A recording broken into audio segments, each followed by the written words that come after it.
Welcome to the world united. Welcome to the world united. Alan Colin. So I'd like to introduce our speaker today. Alan K. Colin is a master quantum think coach and strategic quantum think consultant for professional and personal success and mastery performance. Along with his wife and business partner, creator of Quantum Think, Diane Colin, he coaches executives in leading corporations, government agencies, as well as entrepreneurs around the world in their advanced thinking methodology, Quantum Think, and through their online audio program, Quantum Think Experience. Alan Collins is best known for his ability to zero in on what's important for clients to have instantaneous quantum leaps in their results, with all people included and satisfied with solutions that work for everyone. We're so happy to have you today, Alan. Your topic for today is moving from success to mastery. Over to Alan. Thank you. So, welcome, Alan. Once again, warm welcome and best wishes for your talk. Thank you very much. Thank you. Okay. Thank you. Thank you for having me. It's a pleasure to be here. And welcome to everybody to A World United. What I'm presenting to you today is a quantum think distinction excerpted from Diane Collins' best-selling book, Do You Quantum Think? New Thinking That Will Rock Your World. This powerful distinction will give you access to moving from success to mastery. Here is a very interesting thought to begin contemplating right now at the beginning of this talk.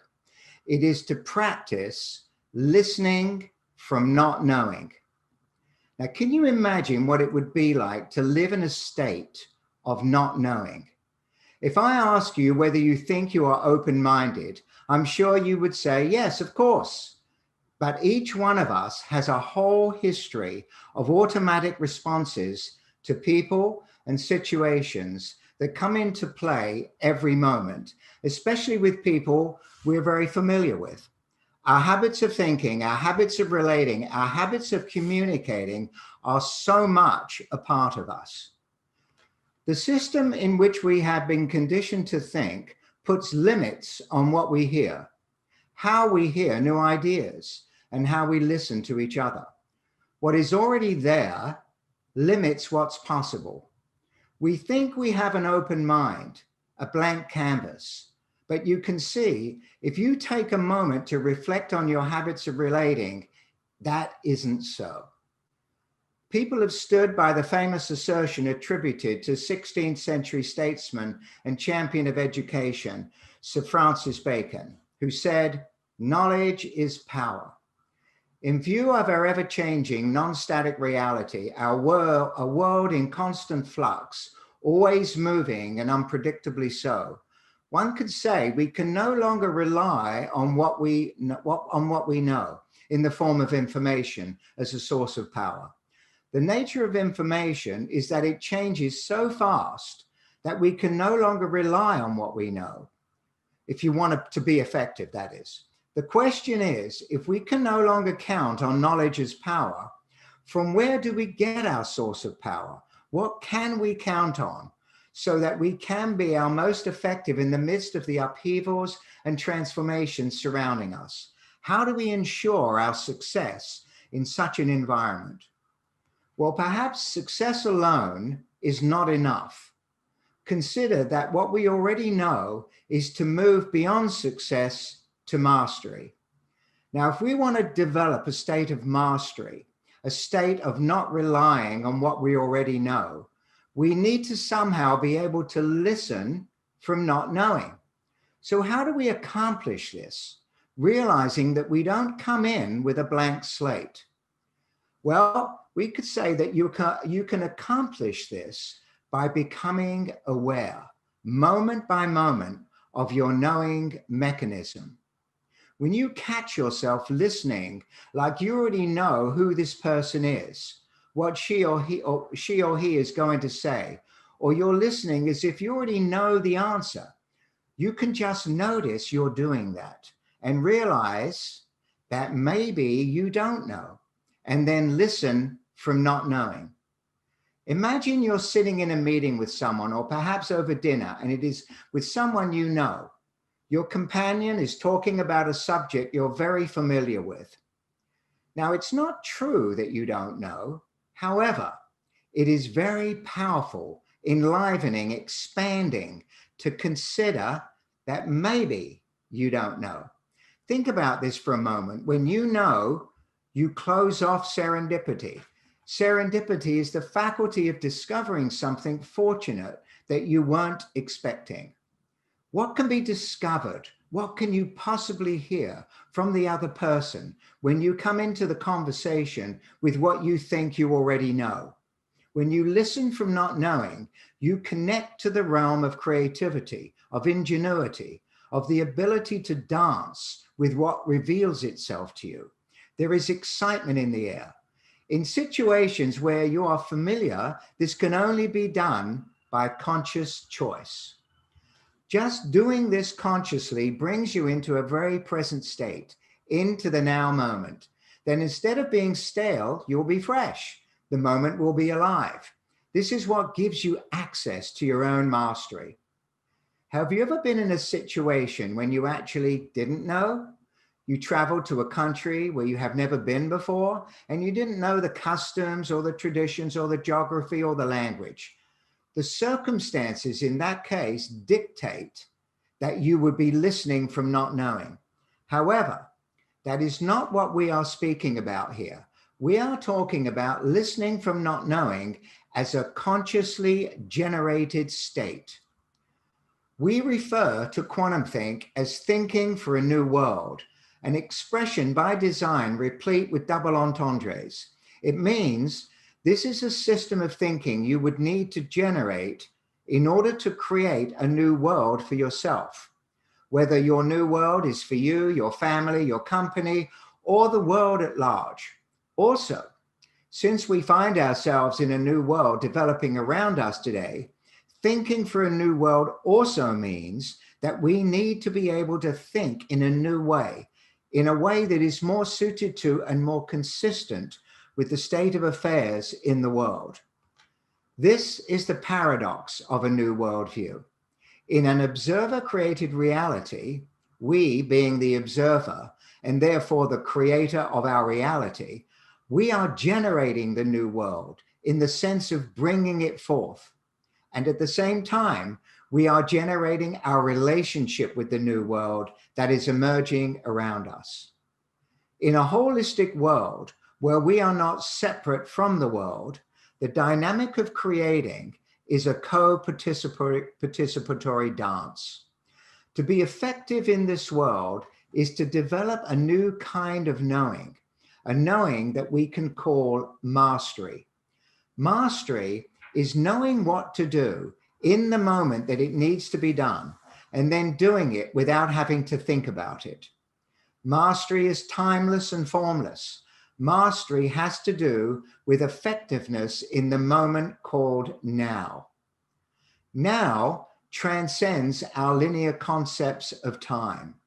Now is like an electron. We only know it by what it leaves behind. Now is like that. As soon as you try to capture now, it is already gone. When we watch a martial arts master or a master athlete, we can literally see the spontaneity of their actions, their exquisitely refined responses to unexpected changes. In the moment of action, they cannot rely on any of their successes from the past. Every moment is fresh, it's alive, and it is new. There is a timelessness to mastery, and there is an ephemeral quality to it, in that mastery cannot be captured or measured. It has no form and it has no shape. It has no mass. Yet we know it when we're in the presence of it. We sense mastery as a state to be aspired to. Mastery is not a thing, and nor is it a personality trait. Mastery is a quality of being. Mastery is knowing the appropriate action to take in the moment and then doing it, whether that means a physical action, a speaking or listening action, or even a refraining from action, which is itself is an action. It is the confidence and conviction that you can do this consistently. Now, a paradox of mastery, as it becomes possible from a state of not knowing. We consciously put aside that which we think we know for what we can encounter in the moment. Now, all of us have experienced successes in many forms throughout our lives. Since success is by definition measured by what has already occurred, it has a past-based frame of reference. One could say we operate in life from the background of our successes. We don't associate a success with limitation. Therefore, we're not necessarily aware of how our successes, as great as they may be, can actually narrow our vision. When we operate from success, we operate from what worked previously, and then we attempt to reproduce, copy, or replicate what worked before, or we try to somehow improve upon it. We want the formulas and the how-tos so that we can be successful again. But novel situations, changing circumstances, and emerging challenges may require new thinking and innovative approaches. This is not to invalidate in any way the value of past experience and former successes. We're not looking at this from an either-or viewpoint. The ability to create formulas and mechanical processes in many ways makes our lives easier. However, if we look only from what worked in the past, we will be limited by it. Now, on first reaction to this, you may be saying to yourself, well, that's obvious. Of course I do that. I look at each situation in a new way. But do we really? It is so important to keep noticing our personal automatic habits and the habits of our cultural thinking as they show up in our daily activities. The force of our culture, without even having to think about it, is to do it the way we've always done it. Now remember the last time, now you can take a look at this for yourselves. Remember the last time you accomplished something truly extraordinary? What did people ask you? They probably said something like, how did you do it? How were you able to get all those sales? What did you do? We want the formulas, the how-tos, the quick answers. Yet, as you can see, success does not necessarily lead to mastery. Success is a reference, which is external to us. It is reliant on circumstances outside of us, measured by what has already occurred. Mastery is an internal reference that we generate from our soul's purpose. It is a state of awareness that has us be in the height of effectiveness in the midst of and regardless of any and all circumstances. You may have in your repertoire the successes of the past, but you live in a state of alert and open readiness, a focused presence of mind that enables spontaneous creativity and appropriate action. We can see the results of mastery. What we don't see, what is hidden from our immediate view, is the discipline that leads to that mastery. A paradox of mastery is that it is a practice, a moment-by-moment proposition. You establish yourself in the state of presence that spiritual teachers call steady wisdom. It is to put aside what you already know, to bring yourself to that Zen meditation practice called beginner's mind. What gives you access to that state? David Bohm, the brilliant quantum physicist, said, quote, "Our ideas have to be vulnerable," end quote. We get seduced by the fact that it worked so well in the past, but to really think from infinite possibility and from what will work now in this situation, we have to be able to free ourselves even from the allure of our former successes. The intent of quantum think is to have you tap into your creative force at its source. When you become aware of the source of the creative solution, you are free to think from what will work now, what is best or right in this situation. Now, this can be very uncomfortable for people because the source of creativity is a free space, the nothingness, the field of all possibility. And we want to try to rely on something solid, fixed, a foundation that we can see or explain. Except in the quantum universe, there is nothing solid or fixed. Rather, it is a world of infinite possibility waiting to be actualized by the intent of the observer, you. There is nothing to hold on to here in the physical world, and that drives people crazy. For the adventurous spirit, though, the idea of this is truly heaven on earth, because in this new worldview, you have freedom too, as contrasted with freedom from. We tend to think of being free as escaping from something, but consider that real freedom is the freedom to create. This state of awareness of yourself as the source of what's possible in your life is truly the most powerful state, because in this state, your access to create is pure, unfettered by old conventions, habits, beliefs, or predispositions. When listening from not knowing, you connect to your freedom to create at its source. Remember, we are in the time of redesigning our relationships with the world around us. This includes the people in your life. What would it be like for you to ride in the car with your child or your parent or a significant other and listen as if you don't already know them? When you practice this, you are likely to be truly amazed at what you'll be able to hear for the first time. You delight in the way you deepen the connection with clients when you listen from not knowing. You're connected in the quantum field.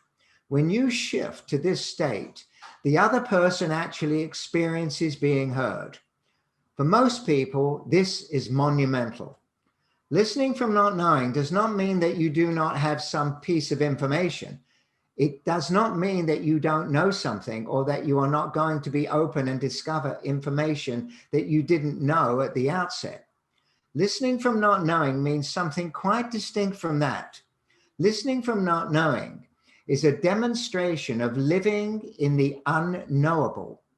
It is the unknowable because you know there is something working in the invisible, though you can never know precisely what that is.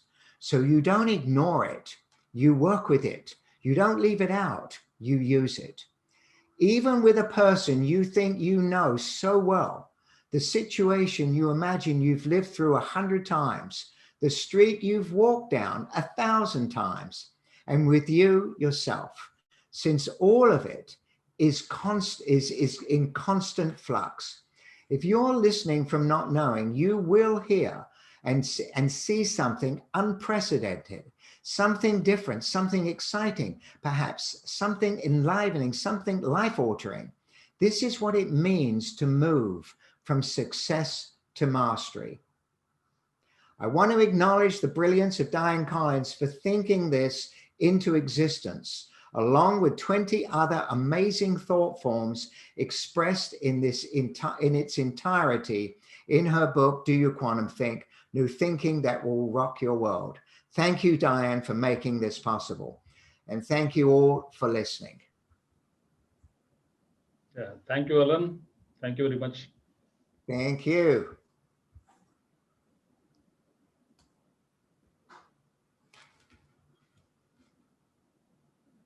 So here is a small token of appreciation to you, dear Alan Collins. The World United proudly presents Alan Collins for being an esteemed presenter in the World Parliament on Spirituality, 3rd edition, North America chapter. Thank you very much, Alan, for joining us. Thank you. Thank you very much, Doctor. Thank you.